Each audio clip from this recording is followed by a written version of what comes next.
Hello and welcome back to the HR L&D Podcast. Today I am joined by Stephen M.R. Covey, who is the New York Times and #1 Wall Street Journal best-selling author of The Speed of Trust. The book I have here in front of me is being translated into 22 languages and has sold over 2 million copies worldwide. He's also the co-author of the #1 Amazon bestseller, Smart Trust.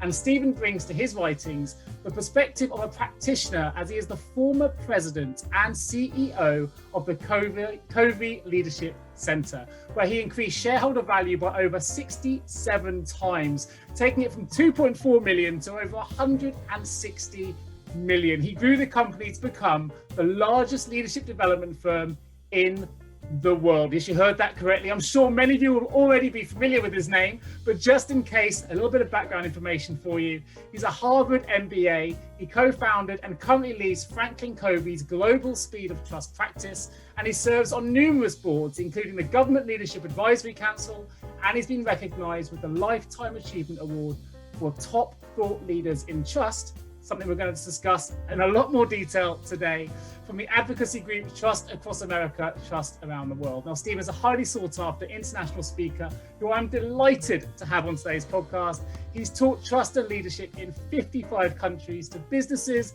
governments, military, education, healthcare, and NGO entities. So a huge pleasure for me to say, welcome, Stephen, to the HR L&D Podcast show. How are you feeling today? Hi, Nick. Hey, I'm feeling fantastic. Excited to be on this podcast, and especially to have this conversation with you. So really delighted. Thank you for this opportunity. I feel totally honored. And those listeners that have been with me before will already be familiar, of course, with Stephen Covey's work and FranklinCovey's work, because we featured it before. But we're here today to talk about a subject of trust. And I'd like to do something a little bit new, something I haven't really done before on this podcast, Stephen. That's, if I may ask you, if I can just read a little excerpt from your books. I think it gives a really good foundation to today's conversation. You happy for me to read a little bit? That'd be great. Yeah, I'd love it. Here we go. And bear with me, I'm not known to be a great reader of these things, but hopefully this will put it into context. The book says, there is one thing that is common to every individual, relationship, team, family, organization, nation, economy, and civilization throughout the world. One thing which, if removed, will destroy the most powerful government, the most successful business, the most thriving economy, the most influential leadership, the greatest friendship, the strongest character, the deepest love. On the other hand, if developed and leveraged, that one thing has the potential to create unparalleled success and prosperity in every dimension of life. Yet, it is the least understood, most neglected, and most underestimated possibility of our time. That one thing is trust. And trust is something we're going to talk about all about today. And I thought that was such a wonderfully put part to your book that I wanted to read out to you today. So let's start with that. Let's talk about developing trust, Stephen, as my first question, if we may. Right now, particularly as we come through, hopefully, this pandemic, trust has really been an element that organizations have had to come to terms with very quickly, with new ways of working from home and things like that. And organizations now are really trying to maintain engagement, maintain relevancy, stay ahead of the technological curve. With this in mind, I would love to know, is trust a learnable skill or is it inherent? Yeah, that's a great question, because it's really foundational to all of my work, but really to any HR professional. Sure. The whole idea that, can you intentionally build trust in the culture or on a team? And my short answer is that trust is, in fact, a learnable skill. It is a competency that we can learn and create and grow and establish and expand, and in some cases, even restore when it's been lost. Now, what's interesting about that is, and it's kind of set up in the way that you framed your question, for many people, they kind of don't view trust as learnable. They kind of operate from the premise of, hey, you either have it or you don't. Binary, you do or you don't. Right. Yeah, it's either there or it's not. Hey, and if it's not there, not much you can do about it. And I will acknowledge, Nick, that we all start with a level of trust, whether it be low, medium, high, anywhere along the spectrum. We start with a level of trust based upon our past and our relationship. But the main point I want to make is this, that in the same way that you can diminish and lose trust through your behavior, you can also consciously, deliberately create it, grow it, expand it through your behavior. And in fact, you can become exceptionally good at building trust on purpose. You can turn it into your greatest strength as a leader, as a team, as an organization. And I think the great opportunity for HR professionals today is to help their organization build a high trust culture. Because if you can intentionally build a high trust culture, that will impact everything else that you're trying to do. And it is in fact learnable. And so it is an extraordinary competency to be able to build trust intentionally. I think we need to do that, especially in a world of declining trust where it tends to be going down all around us. And if we don't counteract that, we'll continue to, we'll continue down the vicious downward cycle of distrust and suspicion, creating more of the same. I like to put it this way: distrust is contagious. Distrust is contagious. So we've got to counteract that. And we've got to build trust and confidence. And that also is contagious. And it can become a virtuous upward spiral. So that is the great competency of our times, the ability to create trust on purpose. I think it is learnable. Well, it's something I believe from reading the parts of your book. I haven't finished it yet, but I'm loving it at the minute. But I know that obviously in my introduction there, I mentioned it as well. You utilize this development of trust, these learning behaviors to really transform your business, your learning as in the business as well. So tell me a little bit about some of the things you did there to really help develop that trust, particularly where perhaps people are challenging it, not thinking it's a learnable skill. How did you overcome some of those objections? Yeah, well, I remember when we had merged our companies, the old Covey Leadership Center with FranklinCovey, and two great organizations, but we were competing. We were overlapping in the time management space, and so we had become arch competitors. And now, after years of competing, now we're combined. and you know what? There was kind of distrust or a lack of trust, not so much because we had done things in the merger to lose it, but more just because we came at this combination with completely different perspectives, angles, understandings, and we'd been competing for years. Sure. So suddenly we're combined and there's lower trust because it kind of divided into camps, the Franklin camp, the Covey camp. And what we had to realize is that we were going to kind of waste a lot of time and energy with a politicized culture where everything was viewed through a lens of, he said, she said, we and they, competing, but we didn't trust each other fully. And we said, we've got to work at building trust. And can you do this? And the premise was that you can build it intentionally. So we had to lead out, and I had to lead out in doing this. And I had to declare my intent that we want to build trust, that mattered. And then we had to kind of signal our behavior, that is, tell people what we were going to do. So they're aware of it, they're looking for it. Then most importantly, we now had to do what we just said we were going to do. And we had to behave our way into trust by doing things like talking straight and creating transparency and clarifying expectations and practicing accountability and listening first. And then also even extending trust. You got to give it to get it. And a whole bunch of behaviors that we ultimately codified. And over time, we learned that you could move the needle on trust, that it was learnable. And I had my own experience with that. And then, so I'm coming at this as a practitioner, someone that's been on both sides of the equation, where I've had, a high trust team and culture, really built it and ran with it, went through a merger where suddenly now there's low trust and people aren't trusting me. And I had to earn that trust, create it, build it, and transform the environment. And we did. We went from low trust to high trust, and I saw how everything changed. And I came out of that saying, my goodness, trust is truly the one thing that changes everything, because everything is impacted by the level of trust. And without the trust, we were slow. Everything was costly. Everything was politicized. We couldn't collaborate. We couldn't innovate very well.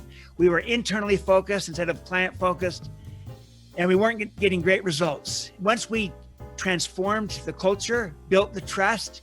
It changed everything. We were faster, less cost, more effective. We had greater collaboration, greater innovation, greater engagement of our people. And we got far better outcomes and results. And it changed everything, but it also energized the team and the culture. So I saw how you change trust, it changes everything else. Sure. But also the main learning was that in fact, trust was learnable, that we could go from low trust to high trust. It didn't happen overnight, and it didn't happen by just chance. It happened because we became intentional and deliberate about behaving our way into trust, just like you could behave your way out of trust. And so that's the idea, that you can learn to build trust on purpose through your credibility and through your behavior. Trust is learnable through behavior. That's a brilliant example. Of course, the results do speak for themselves, which I mentioned in the introduction there. They were phenomenal results. What I thought was really interesting is it seems so obvious that trust is a critical function that you need within your business to run successfully. And yet, as a business owner myself, and as someone who works with a lot of senior level board, professional CEOs, HR directors, and so on, it's not really a conversation that comes up that often. And yet in my personal life, in relationship life with my wife, and you know that your relationship is founded on trust. It seems to be more prevalent in personal life than in business conjecture and business conversations. You say in your book, there's a quote where you say, trust is a hard-edged economic driver. So putting it into that business context, tell us a little bit more about what you mean by that. Yeah, well, first of all, your point of, we all kind of understand trust as being important at a personal level. Yeah. Any relationship that is enduring, sustainable, that is productive, and even happy is based upon trust. And energized, as you said. Yeah. Exactly. So we get this personally. But we often have not looked at trust beyond being a social virtue. And I'd like to point out it is an economic driver. And here's why, Nick. Trust always affects two measurable outcomes, always: speed and cost. And there's a very simple formula. When the trust goes down in any relationship or on a team, in a company, in a culture, or in the marketplace, or with customers, in any relationship, when the trust goes down, here's what you will always find. The speed will go down with it. Everything will take you longer to do. Yeah.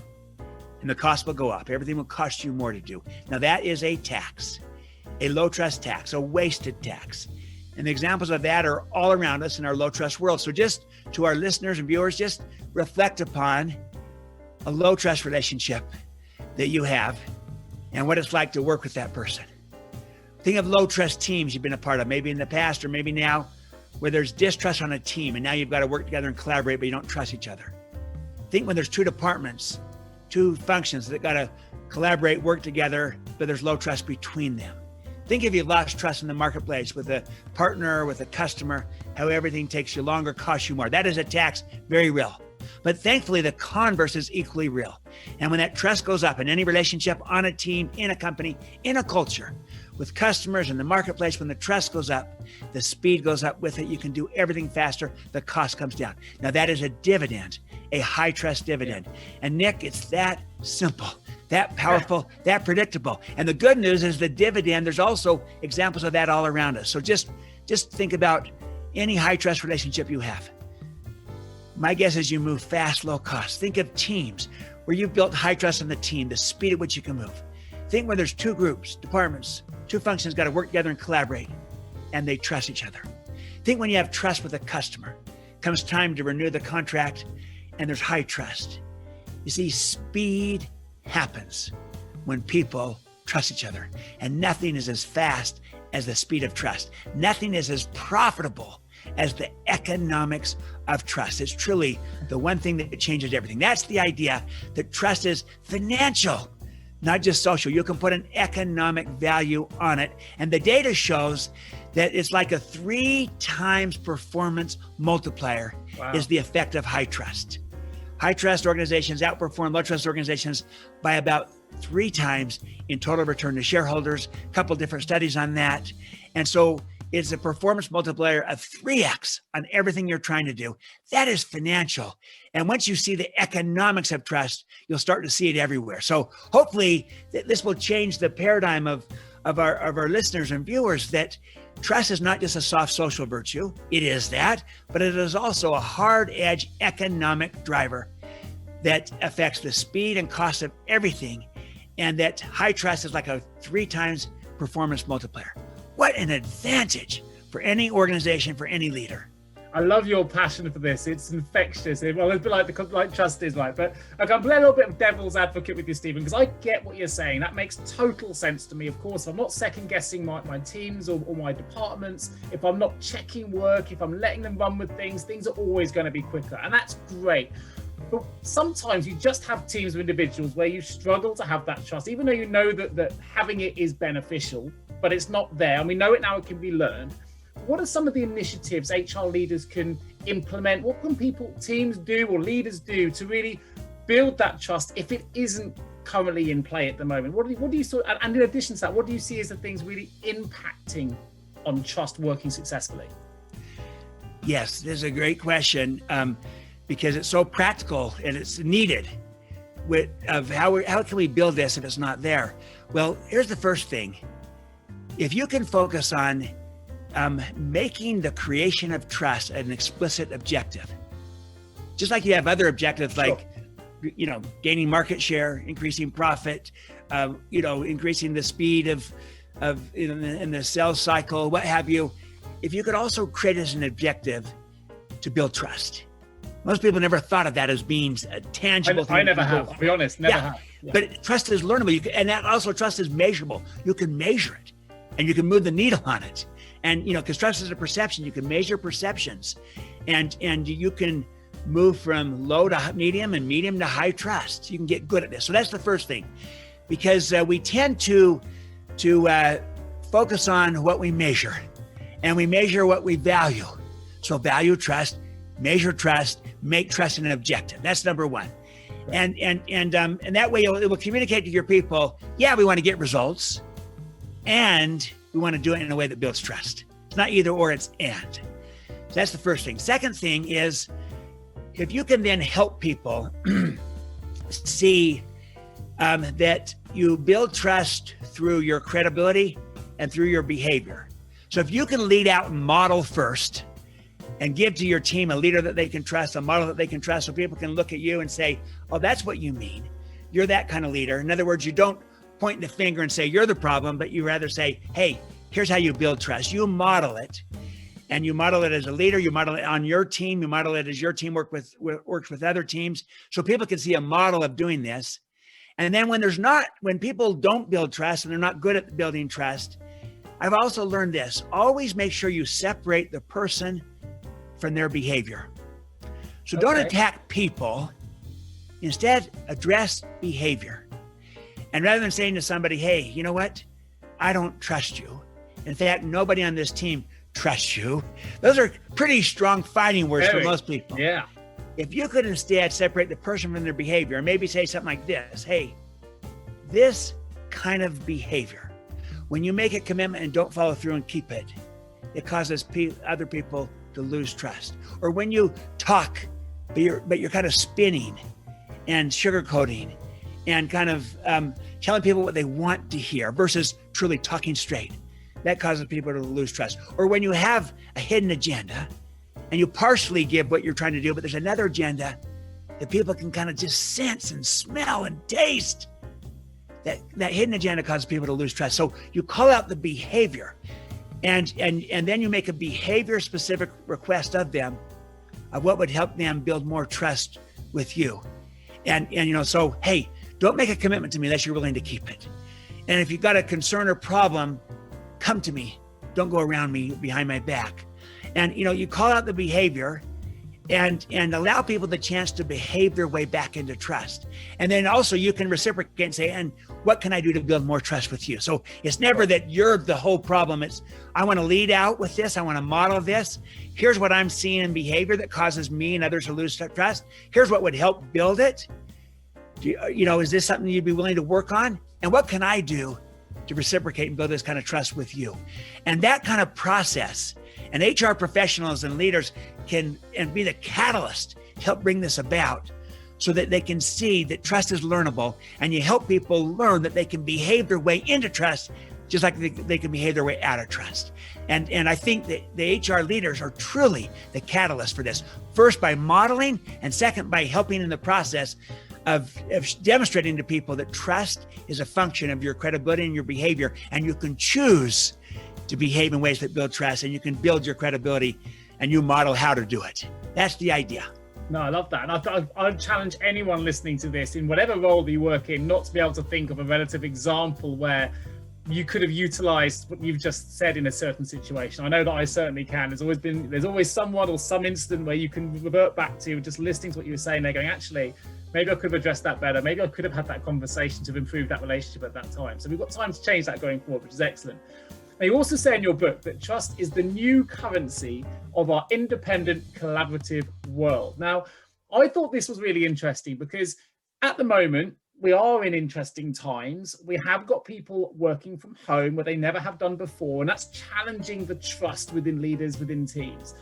So is it possible then, if someone, let's say someone has worked from home and for whatever reason they've lost that trust? Now, you talked a little bit there about how you can build trust, but how do we restore it when it's been completely abused? Is that possible, particularly when you're working remotely as well, when you can't always meet someone face to face? Yeah. Well, this is an important question, because if you can't restore trust, we're probably all circling the drain, right? Because we've all at some point have violated it. I believe, Nick, in most situations, in most cases, that you can restore trust. But I also acknowledge that maybe not in every situation. There might be some situations or relationships where the nature of the loss of trust is so egregious that it's going to be hard to restore it. Or maybe the relationship is very transactional and you won't have a chance to restore it because people just move on.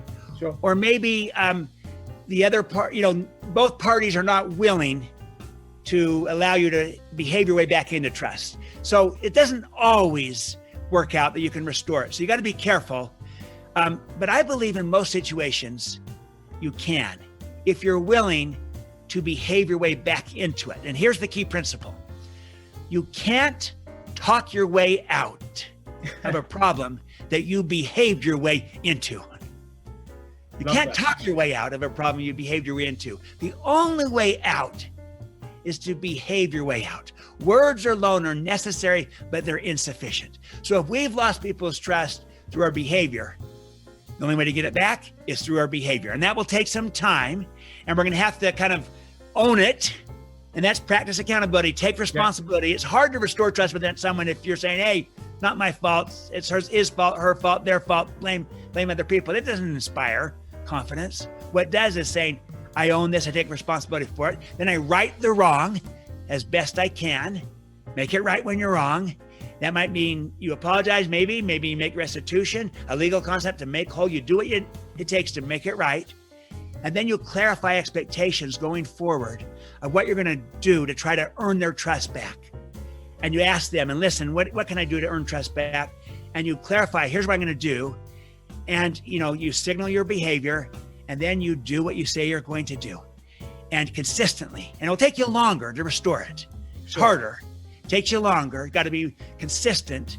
But if you do those things up front where you own it, you take responsibility, you right the wrong, you clarify expectations of what you're going to do to try to regain it, and then you do what you say you're going to do, you make and keep your commitments, I believe it's possible to restore it. I've seen leaders do this. I've seen companies do it where they've lost the trust and they restore it and they turn it into a great strength.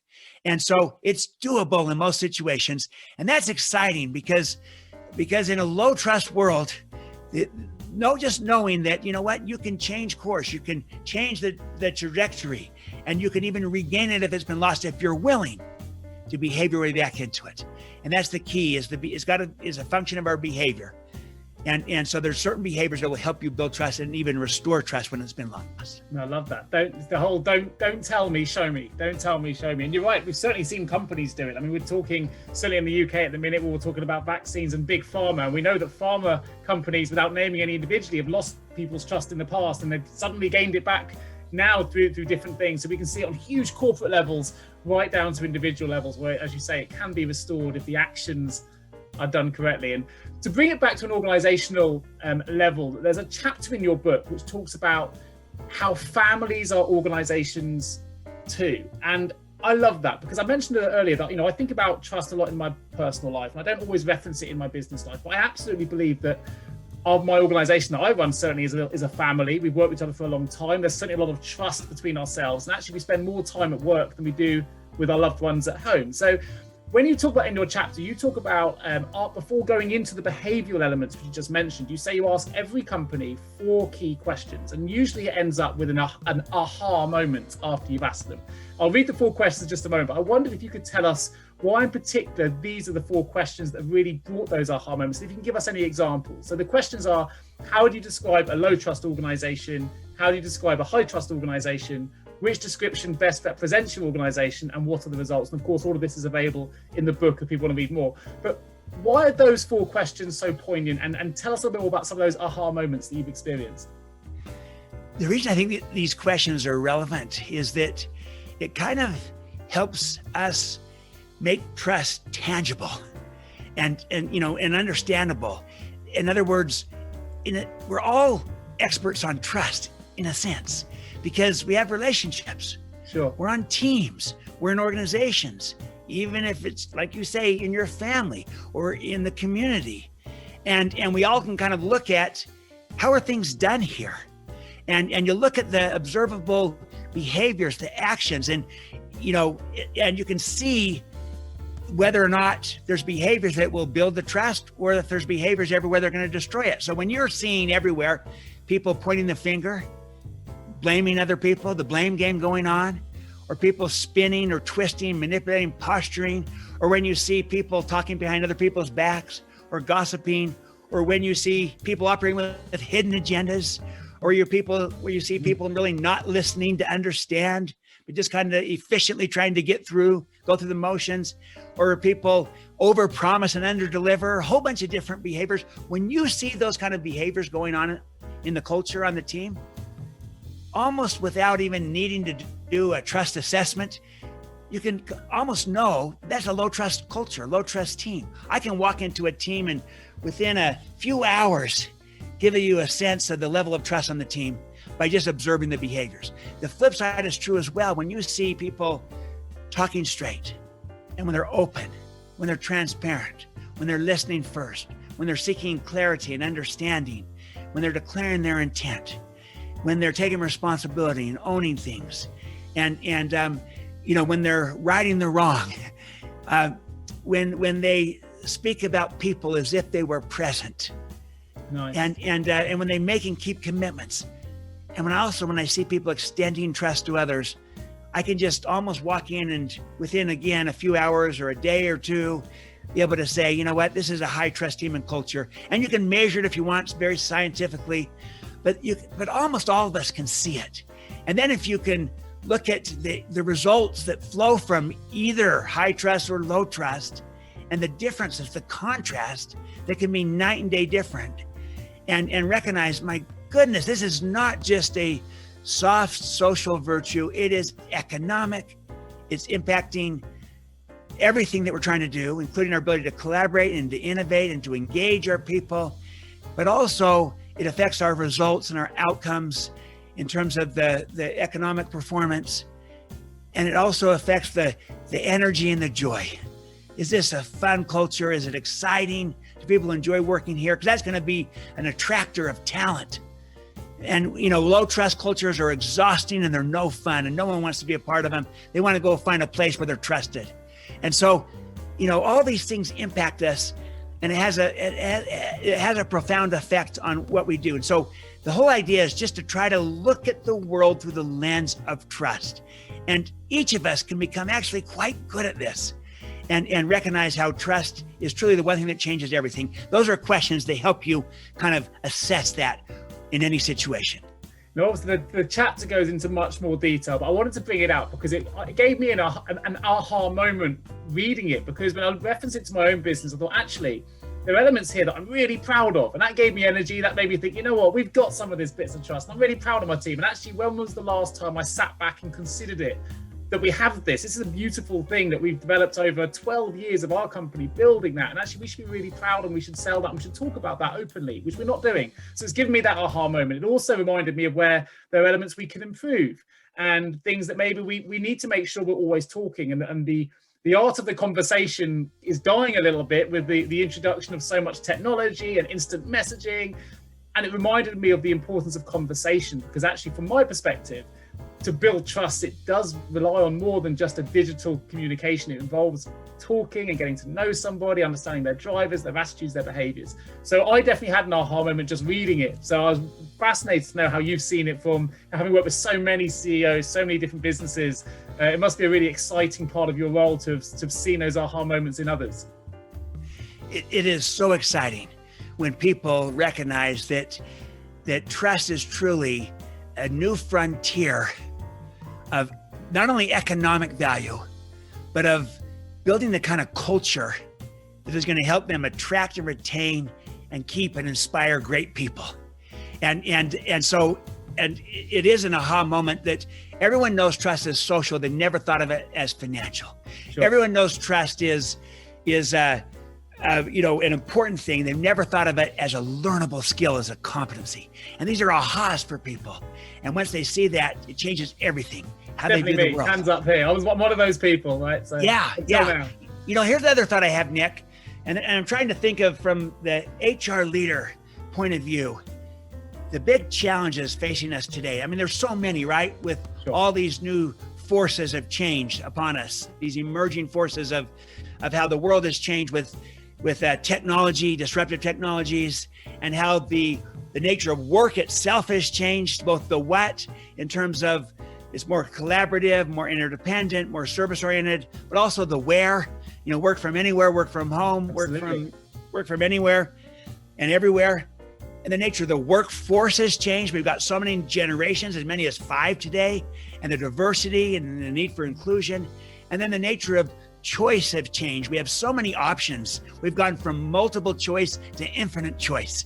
And people have choices of where and how they want to work and the gig economy, all these things. And so all these forces have kind of put a premium to the HR professional and to the line leaders in the organization around what I call the 2 epic organizational imperatives of our time.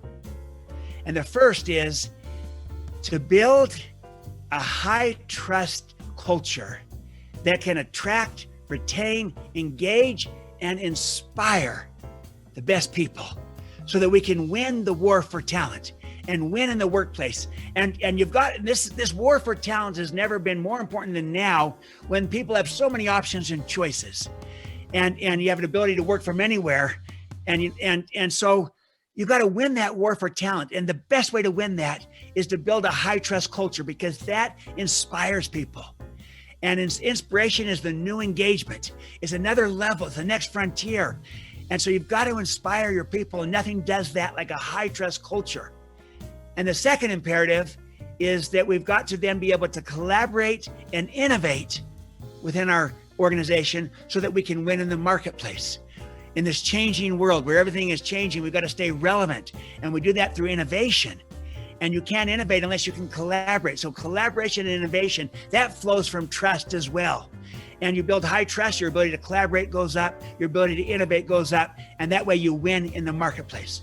So the 2 imperatives: win in the workplace, win in the marketplace. And it is trust that is the foundational element that helps us do both. It's inspiration, it's innovation, and trust elevates both in profound ways. That is the charge to HR leaders today.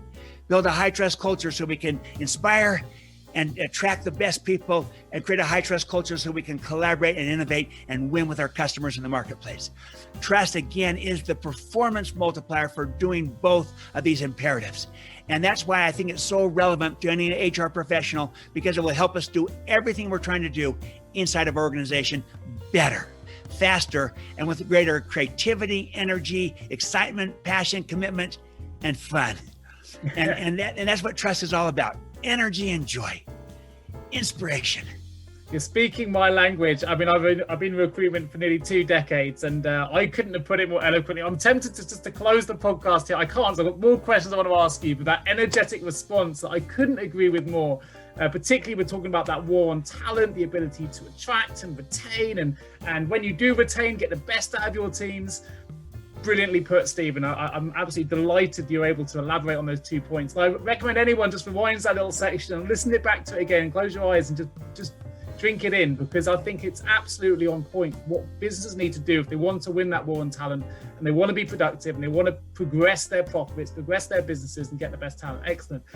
So before we do close the podcast, I want to ask 2 very quick questions, if I may. One is, from an HR perspective, let's stay on that HR point for a moment. For them, where is leadership going? Where is leadership evolving? I mean, you're obviously a CEO of the biggest leadership center in the world. I couldn't leave this podcast without asking you that question, Stephen. Well, I like to put it this way, that the world has changed, and yet for too many, our style of leadership has not. We're still kind of trapped in the old style of leadership, what we might call command and control. And all that's happened is really we become better at it, more sophisticated at it, more enlightened at it, but still the paradigm is too much command and control, where people are things. We manage people like we manage things, and we're trying to be efficient. It's just we've learned to bring more benevolence to it, more strengths to it, even more mission to it, more enlightenment to it, but our paradigm hasn't shifted. We need to move to a new paradigm of leadership, of how we view people and leadership itself. And I call it trust and inspire versus command and control. Trust and inspire is where the puck is going, to use the hockey metaphor. Yeah. That, Wayne Gretzky says, I skate to where the puck is going to be. It's around trust and inspiring people, trusting people, inspiring them. And because that's the opportunity in the workplace today. And those that are trapped in the old paradigm of enlightened command and control aren't going to be relevant in this new world, because it's moving too fast. And you can't command and control your way to greater collaboration or innovation. You do that through trust and inspire, and trusting your people, inspiring them to make a difference, and bringing purpose and meaning and contribution to your work, to all that you're doing. And that's where it's going. And you can see that in the trends and in what's happening. And yet too many people just give lip service to it, but they haven't changed the paradigm. So I like to put it this way. Here's a series of fundamental beliefs that represent this new paradigm of leadership. Excellent. The belief is this, that I believe that people have greatness inside of them. So my job as a leader is to unleash them, not control them. Another belief, I believe that people are whole people, body, heart, mind, and spirit. So my job as a leader is to inspire, not merely motivate. Motivation is command and control. Inspiration is trust and inspire. I believe that there is enough for everyone. So my job as a leader is to elevate caring above competing, trying to create environments where everyone can win. I believe that leadership is stewardship. So my job as a leader is to put service above self-interest as a better way to lead in our world today, and elevate all stakeholders, not just shareholders. And finally, enduring influence is created and sustained from the inside out. So my job as a leader is to go first. Someone needs to go first. Leaders go first. So when we have leaders that believe there's greatness inside of people, and people are whole people, there's enough for everyone, and that leadership is stewardship, and that you create this sustainable influence from the inside out, then we act, we behave, we model differently. And those leaders move forward by modeling, by trusting and inspiring. And they set the tone and set the pace for what is needed today. And they lead from the inside out. And they start with themselves and their own teams. And I've seen HR professionals transform entire organizations by starting right within their own team, becoming such a high trust, high inspire team, that they build that and they ripple out. And all the people they're working with, the business partners and the HR partners are working with the line leaders and the different business leaders, they begin to model this and they begin to transform the entire organization from the HR role. And so this is an extraordinary opportunity to demonstrate the kind of leadership that is needed to be successful in this new era. And it's got to be trust and inspire. That's where the puck is going. And I believe that that's what the great leaders will be doing in the times to come. You want an example of this? Think of Satya Nadella of Microsoft and how he's transformed Microsoft. When he came in, people had felt like, hey, Microsoft had seen its best days. They're in the past, but he's completely recreated that organization through an extraordinary, what I would call a trust and inspire style of leadership, where he models, he trusts, and he inspires. And now they're winning the war in the workplace, the war for talent. They're winning in the workplace with a great culture that is inspiring to people, and they're innovating again and trying to win that war in the marketplace. And by being relevant with innovation and collaboration in new and different ways. And there's many, many other examples we could all look to, but that's the opportunity that we can do this. And I believe the HR professional can be the catalyst to bring about the kind of leadership that's needed today. The way you talk is so compelling, so profound, and I love it. It's infectious, Stephen. Your passion for this subject is amazing. I have to say, it's inspiring just to listen to it as a host. So I hope my listeners are feeling the same. My last question, though, I've got so many HR directors listening to this. I'm sure they're all enthralled. Enough of my voice, bringing it back to you because you're the one they want to hear. What's the next big thing then, with everything you've said today, to bring it full circle? What's the next big thing in the world of HR learning and development that everyone should really be considering and thinking about now? It's this. It's inspiration. Inspiration is the new engagement. It's the next level. It's the next frontier. Now, look, I'm not downplaying engagement. The whole focus on engagement is the right focus. And we want to build, high trust, fully engaged cultures. And there's the gap in engagement is extraordinary still everywhere.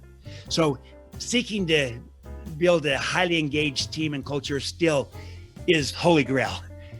But there's another frontier beyond that, and that's inspiration. A study from Bain shows this, that inspired employees are 56% more productive than engaged employees. Wow. Okay. There's another frontier. Right. Inspiration is a new engagement. And here's what I want to say is that everyone can inspire. It is a learnable skill.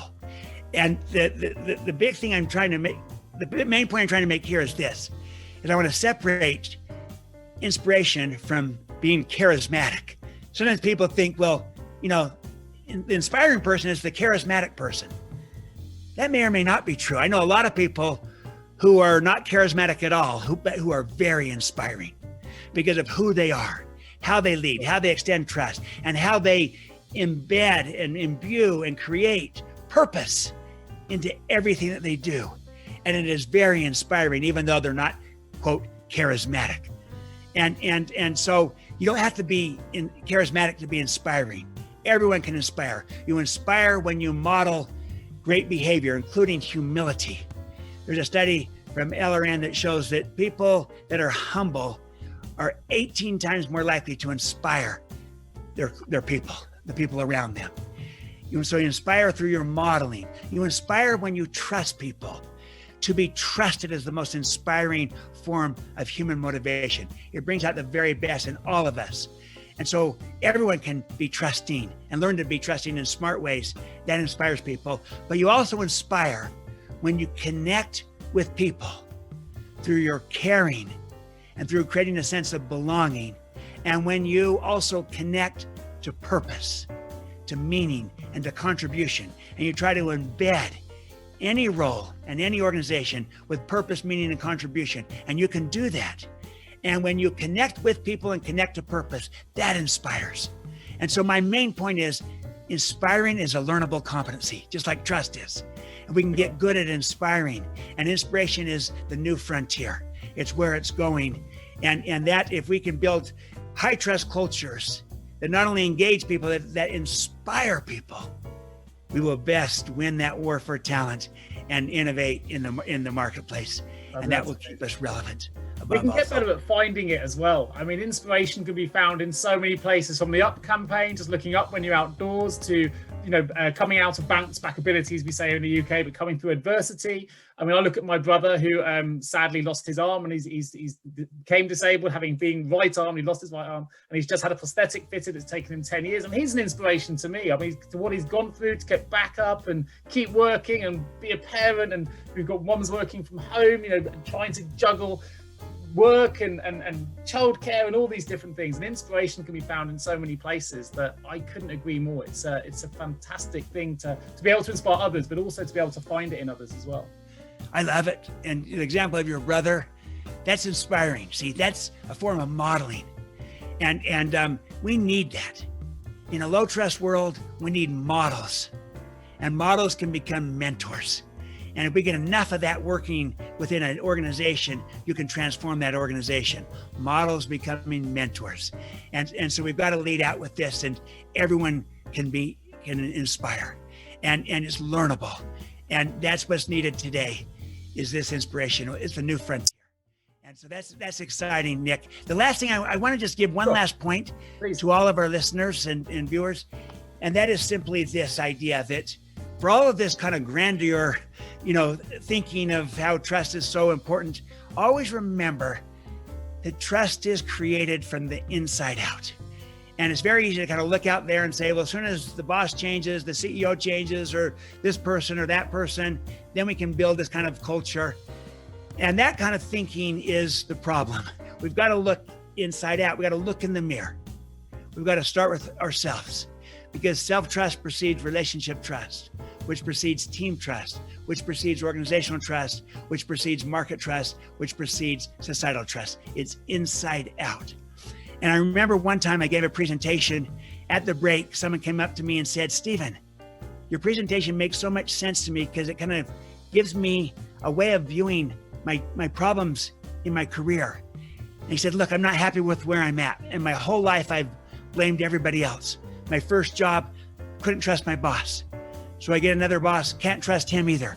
Go to another company, can't trust this boss, can't trust the leaders, can't trust the company. This has been my pattern.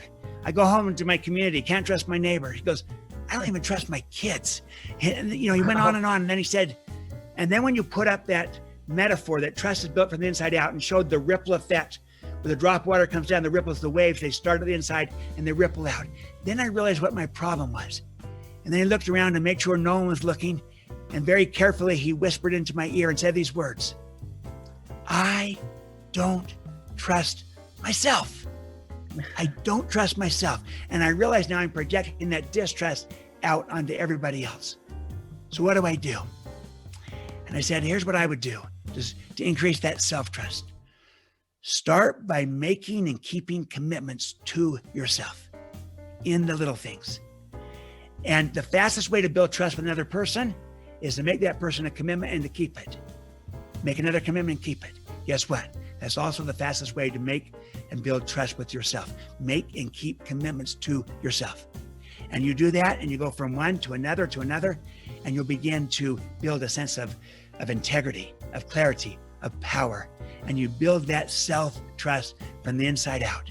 And when you build that trust in yourself, it becomes easy, natural, and abundant to build trust with others and on relationships and on teams. It's inside out, always looking in the mirror, always starting with ourselves. I imagine that most people listening to this podcast are already saying, I've got high self-trust, but it remains the common denominator of the starting point for all of us. Always look in the mirror, always start with yourself, your credibility, your behavior. You do that well, and you will be the catalyst to create trust from the inside out. You will be that model who becomes the mentor, and you will be the ripple in the pond, and you'll build that trust from the inside out. That is the charge, that is the challenge to each and every one of us to get better, to become a catalyst for building high trust in a low trust world. We can do this. We need to bring about a renaissance of trust, Nick. There's too much distrust in our world, and we've got to bring about this renaissance of trust. And I challenge all of us, starting with you and I, Nick, and all our listeners and viewers on this podcast, to be a catalyst to bring about a renaissance of trust. It's what's needed today. I love that. A little drum roll to finish. That's brilliant. Stephen, it's been an absolute pleasure having you on the HR L&D podcast today. But anyone who's interested, the book is called The Speed of Trust. I will, of course, put links in the episode notes for anyone who's interested in either the audible version or the written version of the book. And don't just take my word for it either. There are so many other amazing people out there that have read this book and given great quotes, CEOs, business leaders, and so on.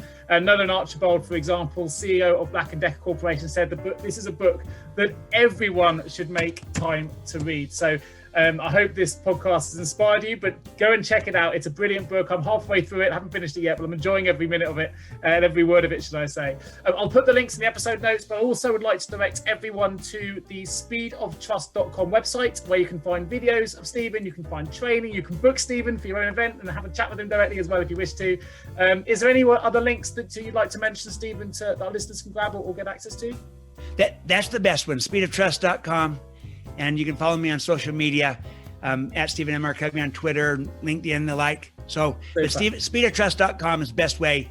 There's a lot of tools, resources that you can access. So many tools and resources. It's worth checking out regardless, because there are so many free things you can download and watch, and it's well worth a check. So to mention that again, it's speedoftrust.com. I will put a link in the episode notes, of course. And as well, if you are an HR and L&D leader listening to this podcast and you need help with an HR or L&D related vacancy, then of course I am a specialist global HR recruiter. I would love to help you. You can access my details also in the episode notes, or contact me directly at nick@jjrecruitment.com. That just leaves me to say a huge thank you again to Stephen M. R. Covey for what has been a fantastic conversation, an inspirational conversation about trust. I've learned loads. I feel inspired. I've had my aha moment myself. So thank you so much for joining me today. It's been my absolute pleasure. And I wish everyone a great episode. I hope you've enjoyed this, and I look forward to bringing you the next episode real soon. Take care of yourselves and each other. And thank you, Stephen.